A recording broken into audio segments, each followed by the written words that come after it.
한창 이제 뭐 투자금도 많이 들어오고 했을 때 TV 광고를 한 적이 있는데 네. 그 광고가 뭐였냐면 어떤 환자가 엄청나게 배가 아파서 네. 막 땀을 뻘뻘 흘리면서 뭐 쓰러질 정도로 자기 방 안에서 기어가다시피 하다가 전화를 붙들고 네.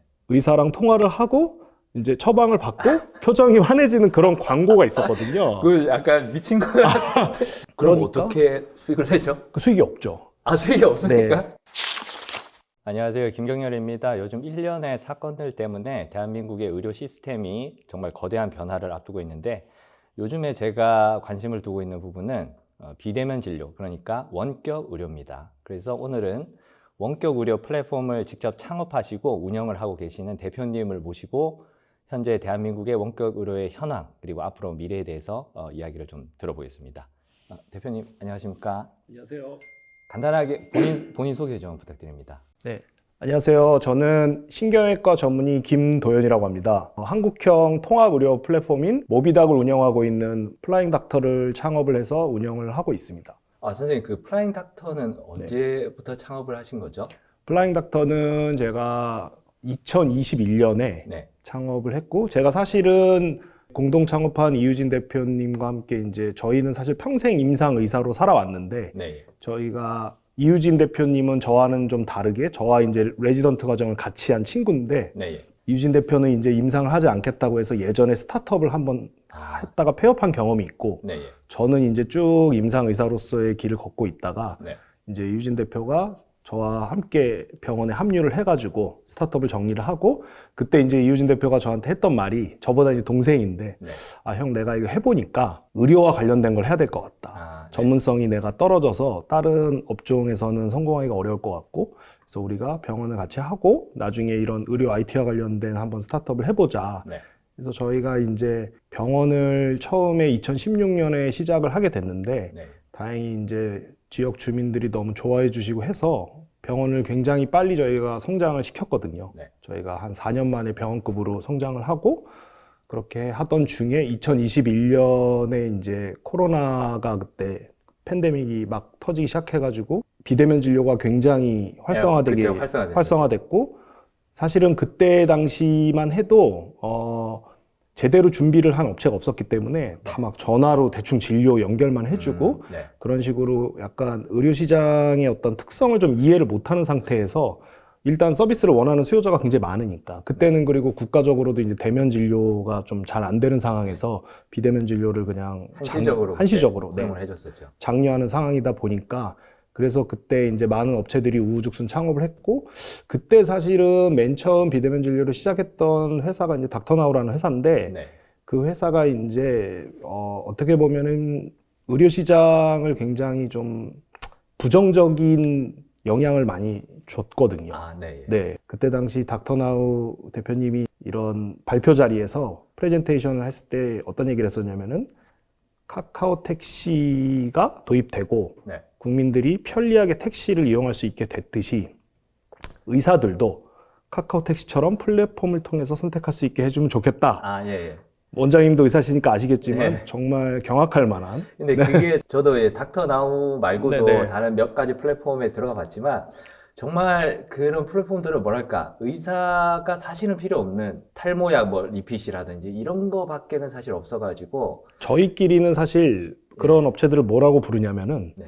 처방전 익스프레스. 그러니까 네. 그게 의사가 아예 AI 알고리즘의 한 부분이 돼서 그쵸. 완전히 그냥 기계화된 것 같은 그쵸. 그런 느낌이 좀 들더라고요. 그래서 저는 사실 그때 그 발표를 듣고 굉장히 경악을 했고, 엄밀히 따지면은 지금 원장님 말씀하신 그런 뭐 여러 가지 비만약, 탈모약 이런 부분에 대해서만 집중하는 것은 의료라고 할 수가 없거든요, 사실. 예, 그렇죠. 의료라기보다는 그것은 그냥 일종의 편의를 위한 네. 도구일 뿐이고, 원격 진료라는 것은 사실은 역사가 생각보다 오래됐거든요. 네. 역사가 거의 우리나라에서도 아무도 모르고 있지만 굉장히 20년 이상 된 그렇습니까? 역사를 갖고 있습니다. 아무도 모르고 있지만. 어떻게 시작이 된 거죠? 원격 진료가 제가 알기로는 한 90년대 정도에 네.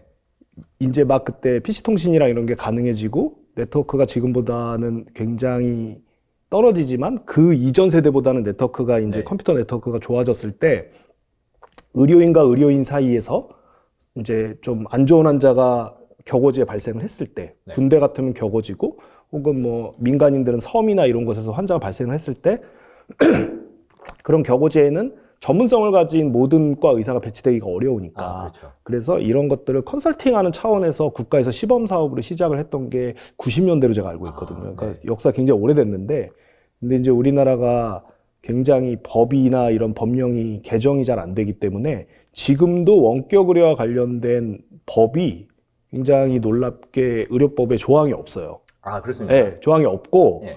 감염병 예방법이라는 법이 있거든요. 네. 거기에 감염병의 어떤 단계를 나누는데 특정 단계 이상이면은 비대면 진료를 해도 된다라는 게 있고 의료법에 적용된 비대면 진료에 대한 정의는 의료인과 의료인 간에만 그러니까 예전에 그 90년대 시범 사업 모델이 그대로 지금까지도 법에 그냥 써 있는 컨설트 거죠. 하는 식으로. 그렇죠. 컨설트한 식으로 환자를 볼 수는 없게. 근데 지금 어쨌든 원격 의료가 이루어지고 네. 있잖아요. 비대면 네네. 진료가. 이거는 어떤 법으로 지금? 지금은 사실은 감염병 그 코로나 팬데믹 때 감염병 단계가 높아지면서 비대면 진료를 이제 허용을 해줬다가 이제 코로나 팬데믹이 잦아지면서 금방 또 다시 정부에서 이제 하지 말라고 불법으로 이제 됐다가 작년에 이제 저희가 이 의정 사태가 벌어지면서 이제 전공의 선생님들이 막 사직을 하고 교수님들도 이제 줄지어서 사직을 하고 하다 보니까 저희가 생각했을 때는 그렇다고 해서 지금 당장에 뭐 의료 접근성이 굉장히 떨어지진 않았는데 정부 입장에서는 아마 이 사태를 보고 의료 접근성이 떨어질 수 있으니 한시적으로 그러니까 마치 그때 감염병 예방법처럼 법령에 없는데 그냥 진료 지침이라 그래가지고 의료기관들의 진료 지침을 내려서 비대면 진료를 해도 된다. 처벌은 안 하겠다. 뭐 약간 이 정도거든요, 지금. 그러니까 굉장히 어중간한 예, 정비가 전혀 안 돼 있습니다. 그게 언제든지 그러면은 못하게 할 수 있죠. 못하게 할 수 있는. 네. 그런 상태입니다. 그것도 뭐 그렇고. 근데 그 허용되는 그 진료 행위에 대한 그런 한계는 없나요? 그 시범 사업을 통해서 그 예를 들어서 뭐 일정 규모 이상의 뭐 대학병원에서 원격 진료를 이제 하게 되면 환자를 독식할 수 있다 이런 우려 때문에 병원 규모에 대한 규제가 있고 그리고 병원급에서도 할 수 있는데 뭐 특정 질환이나 뭐 수술한 환자의 팔로업에서만 할 수 있다 이런 게 있고 의원급에서는 현재는 뭐 특별히 그런 제한은 없습니다. 거의 다 할 수 있고 그러니까 초진도 할 수 있고 비만약, 탈모약 이런 거 파는 거는 거의 다 이제 의원급에서 할 수 있고 의원급에서 이제 사실 저희 회사 같은 경우에는 지금 원장님이 말씀하신 그런 용도보다는 저랑 이유진 대표가 하고 싶었던 것은 환자를 정말 의사가 잘 관리하기 위한 도구로서 원격 진료가 있으면 좋겠다고 생각을 저희는 많이 했어요. 왜냐면 저희가 이제 척추관절병원을 운영하다 보니까 지방이나 멀리서 오시는 분들이 있거든요. 그러면 수술이나 시술을 하고 입원했다가 퇴원을 하셨는데 문제는 이분이 병원에 다시 올 정도는 아닌데 저희가 이제 환자가 궁금하기도 하고 혹은 환자 입장에서 병원을 다시 갈 정도는 아닌데 약간 통증이 생겼다. 원장님이랑 그때는 이제 보통 전화 통화를 하거나 그런 경우가 많았는데 이게 이제 저희 회사 같은 경우에는 화상 진료를 디폴트로 하고 있기 때문에 환자 얼굴을 보고 혹은 환자 상처도 볼 수 있고 저희가 이런 식으로 해서 그런 수술 환자들 팔로업 용도로 쓰다 보니까 이런 식으로 원격 진료가 발전해 나가는 게 좋겠다라는 생각을 좀 하게 됐죠. 그게 정말 그런 것 같습니다. 사실 초진 환자를 이렇게 원격 진료를 본다는 거는 조금 의사 입장에서는 너무 위험하다고 해야 되나? 저는 사실 지금도 반대하는 입장인데 저희 회사는 지금은 사실 초진이 허용돼 있긴 합니다. 근데 이제 처음에 지금 원장님 말씀하신 게 가장 큰 이슈였죠. 초진 환자를 해줘도 되냐, 진찰을 해줘도 되냐. 근데 그게 이슈가 된 광고가 있습니다. 어떤? 닥터나우인데 또 닥터나우 얘기를 자꾸 해서 좀 죄송한데 닥터나우에서 한창 이제 뭐 투자금도 많이 들어오고 했을 때 TV 광고를 한 적이 있는데 그 광고가 뭐였냐면 어떤 환자가 엄청나게 배가 아파서 막 땀을 뻘뻘 흘리면서 막 쓰러질 정도로 자기 방 안에서 기어가다시피 하다가 전화를 붙들고 의사랑 통화를 하고 이제 처방을 받고 표정이 환해지는 그런 광고가 있었거든요. 그 약간 미친 거 같아. 정상적인 의사라면은 복통 환자를 지금도 사실 원격 진료가 빨리 응급실에 가든지 아니면 무조건 대면 진료를 해야 되는 상황인데 그래서 그런 광고가 있었는데 그런 광고가 있었습니다. 네, 예전에 그런 광고가 있었는데 사실 그 광고를 보고 당시에 이제 의협 차원에서도 그리고 의협이 아니더라도 이제 임상 의사라면 누구나 기본적으로 배우는 상식이라는 게 있는데 복통을 저렇게 심한 복통을 약만 준다라는 건 저희가 상상할 수 없기 그렇죠. 때문에 예, 그거는 말이 안 되기 때문에 그래서 이제 그때 저런 초진 환자를 네. 우리가 봐도 되는 것인지에 대한 논의가 굉장히 많았거든요. 네. 근데 저는 그게 사실은 그래서 아까도 말씀드렸듯이 닥터나우가 의료시장에 왜 부정적인 영향을 줬냐면 너무 초진 환자를 봐도 되냐 아니냐에만 몰입이 돼서 제가 공청회나 토론회도 굉장히 많이 갔었는데 네. 한 1년 넘게 주제가 계속 초진 환자를 봐도 되냐 아니냐 그것만 주제였던 것 같아요. 그래서 네. 저는 갈 때마다 항상 당연히 초진 환자는 보면 안 된다. 그래서 이제 약간 웃긴 얘기지만 제가 산업계로 초청이 된 적이 많았는데 네. 초진 환자를 하면 안 된다. 이러면 이제 저를 초청해준 주최 측에서 당황스러워. 저 사람 뭐지? 그래서 우리 편인 줄 알았는데. 숫자를 맞춰서 초대를 했는데 초대했는데. 임상의사 3명, 네. 이제 산업계 3명 했는데 제가 산업계인데 갑자기 당연히 초진을 하면 안 된다. 네. 이래버리니까 이제 굉장히 주최 측에서 당황했던 적이 몇 번 있었죠. 그러니까 그 비대면 의료 플랫폼을 운영하시는 분들이 사실 대부분 임상의사가 아니라고 제가 알고 있는데. 대부분이 아니라 거의 없고요. 네. 일단 전문의는 저희밖에 없고, 그렇습니까? 예, 전문의 저희밖에 없고, 네.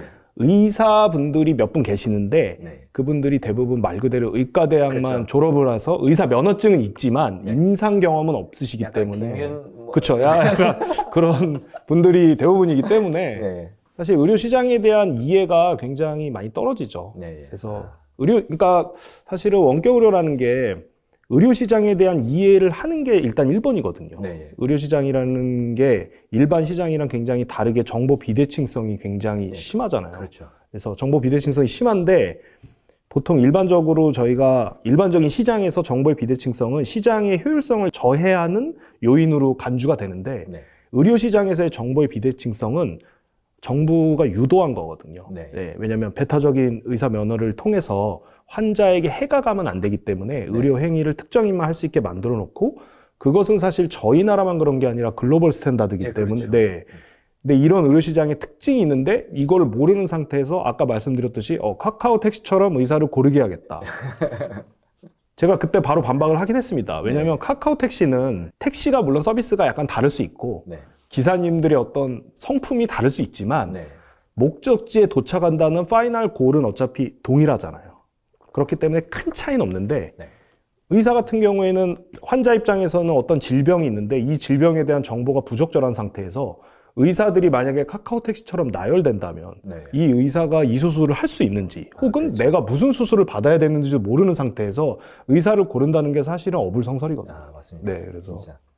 그게 정말 아까 말씀하신 그 광고는 네. 정말 의사들이라면 정말 경악할 만한 이게 응급실을 한 달이라도 도는 의사라면은 그쵸. 절대 할 수 할 수 없는 없는 그런 생각인데 네, 그런 거를 광고했다는 게 참 놀라운 것 같아요. 네, 음. 맞습니다. 선생님 그러면 지금 현재 비대면 진료 네. 플랫폼이라고 해야 되나? 네. 그 업계가 네, 그 코로나가 있은 다음에 굉장히 여러 업체들이 많이 생겼었다고 많이 하는데 생겼죠. 현재는 뭐 상황이 좀 어떻습니까?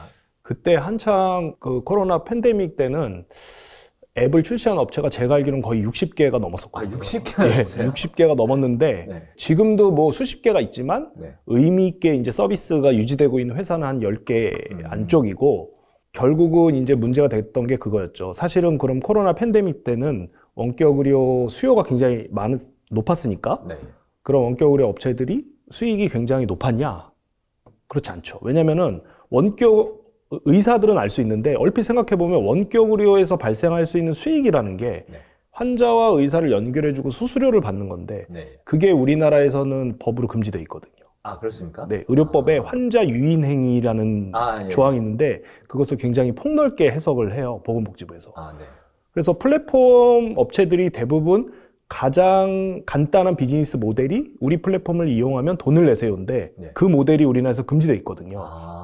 그럼 그러니까 어떻게 수익을 내죠? 그 수익이 없죠. 수익이 없습니까? 네. 근데 이제 코로나 팬데믹 때는 수익이 없지만 네. 사람들이 많이 이용을 하니까 저희가 이제 MAU라고 네. MAU라는 개념이 있는데 활성 이용자 수. 네. 한 달에 얼마나 이 플랫폼을 사용하느냐. 활성 이용자 수가 막 몇만, 몇십만까지 올라가니까 투자 회사들이 네. 굉장히 많이 투자를 했거든요. 그런 플랫폼들에. 네. 그래서 투자금을 버닝하면서 그냥 버틴 거였고 수익 모델은 그때도 없었고 지금도 없었는데 예. 그때는 그래도 MAU가 버텨주니까 네. 투자금이 많이 들어왔는데 지금은 MAU도 떨어지니까 투자금도 안 들어오니까 회사들이 아. 사실상 존폐 기로에 대부분 놓여 있죠. 아, 그러면은 약간 제 비대면 진료가 어쨌든 계속 좀 활성화될 거라는 느낌은 드는데 네. 최근 뭐 일련의 사태들도 그렇고 맞습니다. 정말 요즘에는 대학병원 가기도 계속 힘들어지고 환자들이 병원을 가기가 조금씩 힘들어져서 비대면 진료가 활성화될 것 같긴 한데 수익을 내지 못하게 법으로 이제 돼 있으니까 법으로 돼 있죠. 선생님이 생각하시기에는 그러면 비대면 진료 플랫폼들의 그런 앞으로 예상은 좀 어떻습니까? 지금 뭐 원장님 말씀하셨듯이 비대면 진료 자체는 활성화가 될 거라고 저도 생각을 해요. 네. 왜 활성화가 될 거라고 생각을 하냐면 사실 비대면 진료가 외국에서는 이제 뭐 텔라닥이나 유명 기업들이 있습니다. 네. 바빌론 헬스나 시가총액이 몇십 조씩 하는 회사들이 있는데 처음에 비대면 진료, 원격 진료가 한국에 도입됐을 때 의사들이 반대했던 가장 큰 이유 중에 하나가 의료를 너무 상업화시킨다. 네. 딱 그런 느낌이 있잖아요. 그 단어가. 아, 원격 네. 진료. 원격 이러면, 진료. 원격 진료. 아, 뭔가 핫한 단어. 아, 네. 뭔가 상업화 될 것 같고. 근데 사실은 원격 진료를 적극적으로 도입하고 활성화한 국가들의 대부분이 네. 그 계기가 의료 접근성을 높이기 위해서였거든요. 아, 예, 그렇죠. 그래서 미국 같은 경우에는 뭐 지리적으로도 일단 의사를 만나기가 어렵고 네. 미국이나 캐나다 같은 나라들은 미국은 의료비도 비싸고 영국 같은 경우에도 뭐 NHS 시스템이 있지만 NHS 시스템에선 대기가 너무 길다 보니까 네. 민간 병원을 가야 되는데 영국이 또 아이러니하게 민간 병원은 굉장히 비싸거든요. 네. 예. 그러다 보니까 원격 진료를 통해서 진료비를 낮추는 획기적으로 진료비를 낮추고 언제든지 의사를 만날 수 있게 해주는 어떤 그런 뭐 이렇게 말씀드리면 좀 그렇지만 공익적인 목적에서 출발을 했어요, 사실은. 네. 네, 출발을 했고 기술이 뒷받침되고 수요가 있다 보니까 이제 그 시장이 형성이 된 건데 우리나라는 사실 자타공인 의료 접근성이 전 세계에서 가장 높은 아, 예, 그렇죠. 국가죠. 원장님 OECD 통계에 네. 그 웨이팅 타임 통계가 있거든요. 아, 네. 우리나라는 그 순위에 없는 거 아시죠? 예. 그 이유가 당일 전문의 진료가 가능한 유일한 국가이기 때문에 네. 순위를 매기지 않았는데 기다리는 시간이 없기 때문에 네네, 순위를 매길 매길 수가 수 없다. 그래서 그런 거를 보고 우리나라에서는 사실 의료 접근성 때문에 원격 진료가 뭐 활성화가 되거나 시장이 커지기 어렵다고 생각을 했는데 네. 정말 아이러니하게 정부에서 네. 이제 의료 접근성을 파괴하는 정책을 자꾸 내니까 아, 그렇죠. 저희끼리는 이제 농담으로 저희 업계에서 의사 출신인 이제 스타트업계인 선생님들끼리 농담으로 디지털 헬스케어가 굉장히 몇 년 동안 어려웠는데 그 어려웠던 가장 큰 이유가 의료 접근성이 떨어져서인데 정부가 디지털 헬스케어 업계를 살려주기 위해서 빅픽처를 그려서 의료 접근성을 파괴한 게 아니냐 약간 네. 이런 말도 있을 정도로 네. 그래서 장기적으로 봤을 때는 우리나라가 지금 같은 의료 접근성을 유지하기는 어렵다고 생각은 들고요. 네. 예. 그래서 원격 진료나 이 비대면 진료가 활성화는 될 것 같고 하지만 이제 제대로 이러한 비대면 진료가 환자들에게도 도움되고 의사들도 적극적으로 사용할 수 있으려면은 네. 결국은 이 서비스를 제공하는 회사가 비즈니스 모델이 있어야 되거든요. 아, 예, 그렇죠. 네, 비즈니스 모델이 있어요. 그런 비즈니스 모델을 사실 법으로는 뭐 수수료는 금지되어 있으니까 네. 비즈니스 모델을 찾아야 될 것 같은데 네. 그래서 제가 뭐 플라잉 닥터 그 홈페이지를 좀 보고 네, 하니까 네. 뭐 이유식 사업이라든지 이런 것도 하시더라고요. 네. 그러면 그 이유식 사업은 어떻게 그 시작을 하시게 된 겁니까? 그러니까 이게 사실 말씀드리면 좀 복잡한데 네. 헬스케어 회사가 왜 이유식을 하냐 네. 이렇게 물어보신 분들이 많은데 비대면 진료 자체가 사실은 디지털 헬스케어에서 차지하는 비중이 높지는 않습니다. 아, 그런가요? 비중이 낮죠. 왜냐하면 원격 진료라는 게 혁신적인 기술이 없는 한 사실은 진료 행위 이외에는 환자에게 해줄 수 있는 게 없잖아요. 아, 그렇죠. 그렇죠. 그러니까 현재 기술에서 원격 진료 자체가 디지털 헬스케어에서 차지하는 비중은 낮은데 의료라는 행위에서 가장 중요한 기본이 되는 행위가 진료다 보니까 네. 어떤 디지털 헬스케어로 들어가는 일종의 관문 역할을 하기 때문에 저희가 중요하게 생각을 하는 거고 네. 이 비대면 진료나 원격 진료에서 그래서 저희가 비즈니스 모델을 독자적으로 찾기는 어렵다고 생각은 해요. 네. 어렵다고 생각을 하고 그리고 저희 회사 같은 경우에는 사실은 저희 회사에서 지금 하는 모비닥이라는 플랫폼도 비대면 원격 진료와 관련된 부분은 한 10% 정도밖에 안 되고 아, 그거밖에 안 됩니까? 네, 저희는 이제 나머지 부분들이 병원을 이용하는 프로세스를 디지털화 시키는 것이 저희의 목표거든요. 아, 네. 그래서 저희 모비닥 플랫폼을 사용하는 병원들 같은 경우에는 보통은 저희가 흔히 병원에 갔을 때 풍경이 접수대에 환자들이 쭉 줄 서 있고 네. 뭐 그런 풍경을 많이 볼 수 있는데 저희는 이제 태블릿 간편 접수 혹은 저희 앱으로 간편 접수하기 때문에 접수대에서 접수를 안 하고 이런 접수 과정을 저희가 디지털화해서 간결화시키고 그리고 결제도 저희가 간편 결제로 단순화시키고 그리고 이제 의사 선생님들 입장에서 사실 병원에서 진행되는 굉장히 많은 프로세스들이 아날로그적인 방식들이 많아요, 아직도. 아, 예, 그렇죠. 네, 대학병원에서도 아직도 무슨 안내문 같은 거를 종이로 주고 아, 예. 네. 맞아요. 예약 뭐 네, 며칠에 뭐 며칠에 몇 시까지 와라. 오세요. 동그라미 쳐줘서 네, 주고 뭐 이런 방식인데 저희는 그래서 그런 병원을 이용하는 여러 프로세스들을 저희 앱에 담아서 아, 네. 환자가 편하게 이용할 수 있고 그런 디지털 트랜스포메이션 하는 과정 속에서 사업 모델을 찾고 있습니다. 그래서 병원 입장에서는 병원 경영을 효율화할 수 있기 때문에 네. 저희가 다양한 경영 통계도 제공을 하거든요. 아, 그래서 병원 쪽에서는 B2B 모델로 그런 식으로 저희가 구독료를 받는 식으로 네. 운영을 하고 저희가 또 이제 홈페이지나 다양한 서비스를 제공을 하기 때문에 네. 그리고 저희가 이제 환자 입장에서의 어떤 비즈니스 모델을 생각해 봤을 때는 비대면 진료나 앱 이용료로는 도저히 비즈니스 모델이 안 되는데 네. 이유식 얘기를 하다 보니까 굉장히 좀 얘기가 길어졌는데 아, 네. 이유진 대표랑 제가 굉장히 좋아하는 분이 있어요. 그 앨런 커티스 K라고 아, 네. 굉장히 유명한 UI 디자이너시거든요. 네. 우리가 지금 사용하는 이런 수많은 컴퓨터, 이런 노트북 이런 것들의 유저 인터페이스 모델을 만드신 분인데 아, 네. 그분이 하신 말 중에 굉장히 유명한 말이 있는데 소프트웨어에 진지한 사람은 자신만의 하드웨어를 가져야 된다.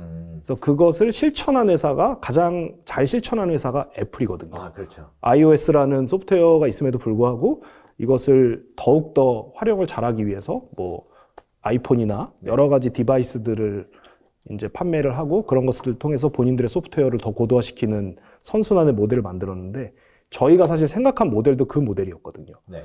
모비닥 앱이라는 게 결국은 환자들의 건강을 관리해주는 일종의 헬스케어 플랫폼인데 이것이 잘 사용되고 비즈니스 모델로서 작동을 하려면 실제로 환자의 삶 속에서 뭔가 영향을 주는 어떤 도구가 있어야 될 필요성을 저희가 느껴서 네. 고민을 하다가 왜 이유식을 생각을 했냐면 네. 두 가지 이유가 있습니다. 하나는 이유진 원장님 부모님께서 원래 수제 이유식 업체를 운영을 하고 계셨어요. 아, 정말요? 아. 굉장히 작게. 예, 예. 그래서 저희가 이유식에 대한 지식이 아예 없는 상태가 아니니까 네. 시장에 진입하기가 쉬워서 저희가 사실은 그 회사를 인수한 거고 아, 인수를 네. 하셨군요. 2023년 네. 저희가 12월에 인수를 했고 두 번째 저희가 이유식을 시작하게 된 이유는 결국은 헬스케어 플랫폼이라는 것이 데이터가 굉장히 중요한데 영유아들 같은 경우에는 데이터를 관리하는 걸 부모님이 하시잖아요. 아, 예, 그렇죠. 엄마나 아빠나. 저희가 이렇게 데이터 관리를 해보면 웨어러블 디바이스에서 직접 데이터가 연동되는 경우에는 정확하게 데이터가 들어오지만 성인분들 같은 경우에 본인이 입력을 해야 되거나 이런 경우에는 뭐 귀찮아서 안 할 수도 있고 그렇죠. 잘 안 하죠. 잘 안 하고 뭐 부정확하게 입력되고 이런 경우가 많아서 데이터의 사실 퀄리티가 높지 않거든요. 네. 근데 영유아들은 엄마 아빠가 입력을 하니까 아, 그렇죠. 아이의 체중, 뭐 신장 이런 기본적인 데이터부터 저희 로아스밀 앱에서 이제 제공을 하는 모비닥이랑 연동된 저희 앱이 있는데 거긴 단순히 이유식을 판매하는 판매 앱이 아니라 이유식 판매도 하지만 아이의 기본적인 라이프 로그 데이터들을 다 입력할 수 있게 돼 있고 아, 네. 그걸 기반으로 저희가 이제 성장 기록을 제시를 하거든요. 네. 어떻게 아이가 성장할 것이다. 그래서 그런 측면에서 헬스케어 데이터를 저희가 이용할 수 있다는 측면에서 이유식 사업이 좋겠다고 판단을 해서 네. 저희가 이유식 사업을 인수를 해서 저희 로아스밀 앱을 이제 배포를 해서 사업을 본격적으로 시작을 했는데 네. 지금까지는 저희 생각이 맞다고 생각을 해요. 네. 왜냐하면 저희가 인수한 지가 지금 1년 6개월이 조금 안 됐는데 네.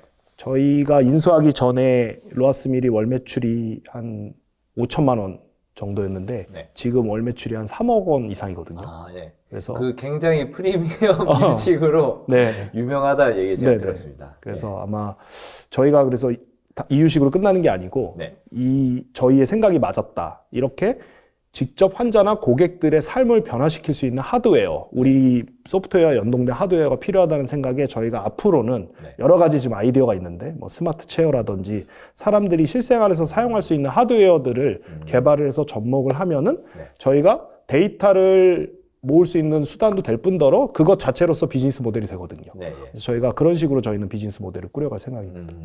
아, 그쪽 방향도 상당히 듣기에는 네. 좀 괜찮아 보이는. 네. 근데 그 원장님 제가 또 들어보니까 네. 그런 국내에서 사업뿐만 아니라 네네. 해외 진출도 지금 계속 하고 계시다는 얘기를 제가 네네. 들었거든요. 네. 해외 진출은 지금 어디를 나라로 가서 하고 계시는 건가요? 저희는 지금 현재는 필리핀에 예.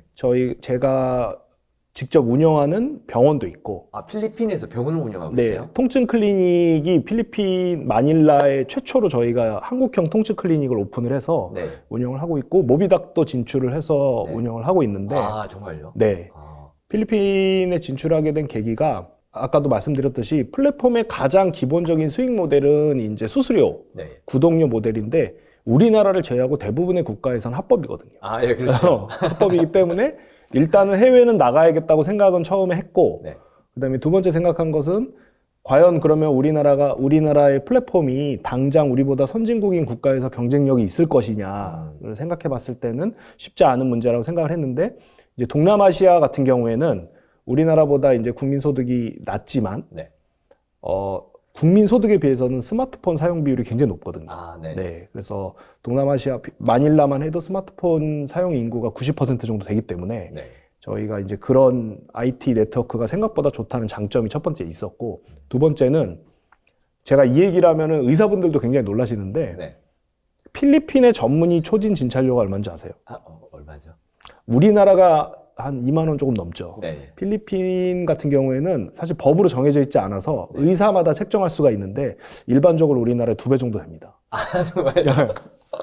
우리나라의 수가가 정말로 낮다는 것을. 그렇죠. 그 국민소득 차이가 있는데. 국민소득이 필리핀이 지금 5,000불 정도일 거야, 아마. 아, 예. 그럼 그러면 6배니까. 6배가 넘는데 2배니까 사실 12배 차이라고. 12배 봐요. 차이죠. 그래서 이제 그러니까 저희가 생각한 게 국민소득은 저희보다 낮지만 네.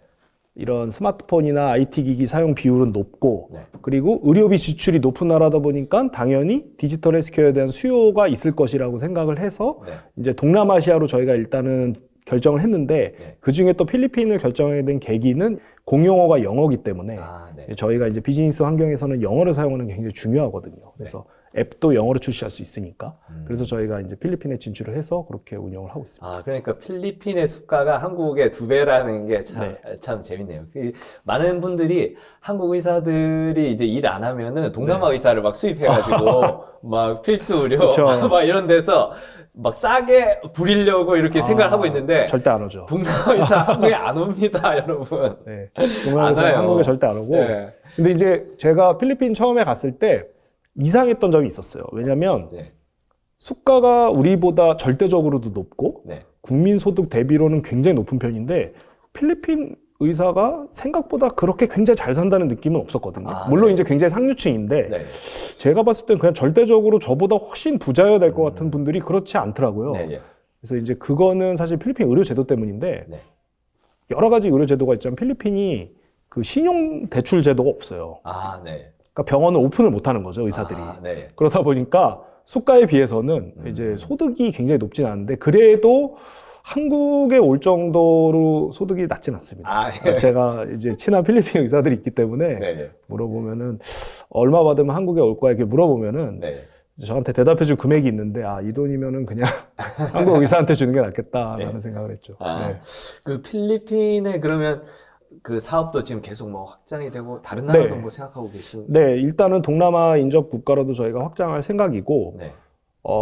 이게 사실은 그 국가의 의료 시스템 안으로 들어가야 되는 부분이라서 네. 사기업에서 할 수 없는 문제들도 있는데 저희가 이번에 그 보건복지부와 보건산업진흥원에서 하는 정부 과제를 저희가 수주를 해가지고 네. 아마 도움을 조금 받을 수 있을 것 같아요. 그래서 네. 저희가 좀 확장할 생각도 있고 병원도 계속해서 유지를 좀 하고 네. 그렇게 할 생각입니다. 아, 어쨌든 통증 진료에서는 사실 한국이 굉장히 앞서가고 있죠. 세계적으로 뭐랄까 네. 앞서 나가는 네. 그 부분이 있기 때문에 정말 필리핀뿐만 아니라 여러 나라에서도 네. 좀 잘 통할 것 같다는 그런 느낌이 들긴 합니다. 통증과 미용 뭐 이런 부분은 한국이 제가 사실은 거기에서 에스테틱 클리닉도 함께 하고 있습니다. 아 정말요? 지금 말씀 셀럽 뷰티 클리닉이라고 네. 저희가 그러니까 제가 원래 그러면 뭐 안 하시는 게 지금 왜냐면 그 두 개, 통증과 미용이 네. 환자군이 비슷하거든요. 그런가요? 네, 어느 정도 이제 소셜 이코노믹 스테이트가 좀 올라왔을 때 그렇죠, 수요가 그렇죠. 딱 생기기 때문에 네. 저희가 그 두 개를 같이 운영을 하고 있고 이제 현지에서 저희랑 같이 하시는 대표님이 계신데 네. 사실은 저희가 원래는 이제 모비닥이 진출을 하려는 계획이었고 병원을 할 생각은 없었는데 그 하게 된 계기도 굉장히 재밌는 게 네. 그 저희랑 같이 하시는 현지 헬스케어 업체 대표님이 계신데 한국 분이시거든요. 네. 근데 이제 허리가 많이 안 좋으시고 주변에도 이제 허리 안 좋으신 분들이 많아서 제가 운영하는 병원에 모시고 왔었어요. 네. 그래서 저희가 이제 치료를 해드렸는데 주사를 맞으시더니 이게 무슨 주사냐 물어보시는 거예요. 그래서 네. 이건 뭐 디스크 치료 때 흔히 하는 저희 치료입니다. 이렇게 말씀을 드렸더니 자기가 디스크 치료를 진짜 20년 했는데 네. 이 주사를 맞으니까 하나도 안 아프다. 네. 그래서 이상한데 해가지고 저희가 리서치를 해보니까 네. 저희 나라에서 흔하게 하는 신경 차단술이 필리핀에는 거의 없어요. 일반적이지가 않고 네. 뭐 필리핀에서의 대학병원 정도에서만 하지 네. 이런 프라이빗 클리닉에서는 거의 안 하고 있기 때문에 저희가 그래서 이것 자체가 시장성이 있겠구나 네. 해가지고 대표님 제안이 있으셔가지고 병원을 이제 같이 하게 된 거죠. 그러니까 한국 의사들처럼 뭐가 하면 효과가 있을까 계속 막 연구하고 알아보고 이렇게 그 그렇죠. 개인 클리닉에서 네네. 그렇게 하는 한 데가 나라는 없어요. 없는 것 같아요. 대부분은 그냥 면담이 주죠. 예, 예. 환자의 아픈 얘기 들어주고 예. 그 다음에 뭐 약 처방 정도. 예, 30분 정도 대화하고 대화하고. 어디가 아프냐 가서 물 많이 먹고 쉬어라 맞습니다. 이건데 솔루션을 제시하는 의사들은 아마 한국 의사들밖에 없는 것 같아요. 정말 그런 것 같아요. 네네. 그런 면에서 진짜 강점이 있는 것 같고 네, 어쨌든 그 대표님 제가 또 보니까 네. 뭐 여러 가지를 하시지만 네, 또 특이한 그런 뭘 경력이라 그래야 되나? 네네. UFC 한국의 뭐 총괄 메디컬 디렉터 이런 것도 하셨던 걸로 제가 격투기 팬으로서 네. 그거는 또 뭐 어떻게 되신 거죠? 김 원장님이 또 격투기